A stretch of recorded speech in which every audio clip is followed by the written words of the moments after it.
তখন আপনি আমি পাক হতে পারবো। আবার অনেকে বালতি এনে দেয় না, লোটা আছে পাশে কল, এক লোটা নিয়ে চলে যাচ্ছে, তার কতটা পানি ঢাললে পাক হবে? পায়খানা তো সব দিন সমান হয় না, কোনোদিন চিট হয়, কোনোদিন পাকা কলার মতো হয়। তাহলে কতটা পানি ঢালবে? শরীয়তে রসুল কি আছে যে পায়খানা করে কতক্ষণ পানি ঢালতে হবে? যতক্ষণ হাতে তেলাক্ত ভাব থাকবে, যখন এই তেলাক্ত ভাবটা কেটে গিয়ে করকর করে বাঁধবে, আটকে আটকে মতো যাবে, সেই সময় ভাবতে হবে আপনি আমি আমরা পাক হতে পেরেছি। তাহলে যেদিন আমাশা হবে বা পায়খানা চিট হবে, সেদিন তো এক বন্যা পানি কখনো সম্ভব না। তাহলে হাফ টাইম করে আবার যাবে।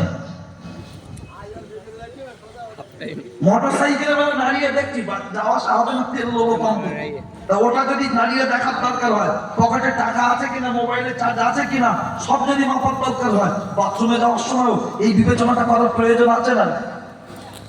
খালি বলছি ইনকাম করছি, যাচ্ছে কোথাও হচ্ছে বুঝতে পারেনি। হ্যাঁ, একটু দেখো দেখি, তুমি কিচ্ছু বুঝতে পারবে না।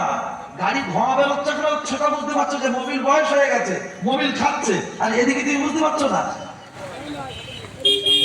আমি হাতে না ধরে দুটো পায়ে ধরে বলছি, যুবক ভাই, সবাই নয়, এমন কিছু যুবক আছে শরীর নাপাক থাকে, আমি অনুরোধ করছি আল্লাহর হস্তে গোসলের ফরজ আদায় করো, ওজুর সময় ফরজ আপনার গোসলটা পাক পবিত্র অবস্থায় থাকো, নিজের শরীরকে হেফাজত করো, ইনশাআল্লাহ নামাজটা ধরে নাও, জীবনকে শুদ্ধে নাও।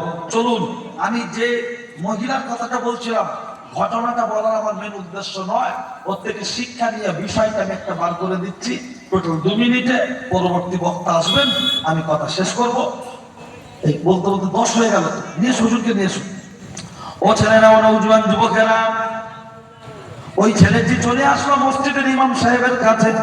কি বাবা, অসুবিধা লাগছে নাকি? আমাদের কি কেন মানুষ হুজুর এসছেন, আমি ঘটনা বলার উদ্দেশ্য নয় বলেছি, যে শিক্ষা নিয়ে বিষয়টা ওটাই। আমি ওনার সন্তান তুল্য, আমার আব্বাজানদের সময়ের বক্তা তার থেকে সিনিয়র হতে পারে আমার ঠিক জানা নেই, তবে আমি তার সন্তান তুল্য। তিনি এসেছেন, আমি একটা মুহূর্ত দেরি করবো না, তার সম্মানার্থে আমরা একটু তাকবীর দিই, নারে তাকবীর, নারে তাকবীর। ভাই বাবাজি, যারা এদিক ওদিক আছেন, আপনারা মজলিসে চলে আসুন। আজকের জলসার যিনি প্রধান আকর্ষণ, আখিরি বক্তা, তিনি এসেছেন, তিনি নসিহত করবেন, সময় মতো আখিরি মানাজাত করবেন। এদিক ওদিক না থেকে আল্লাহর রাস্তে মজলিসে চলে আসুন, প্রাণ খুলে মহব্বতে দরুদ আল্লাহুম্মা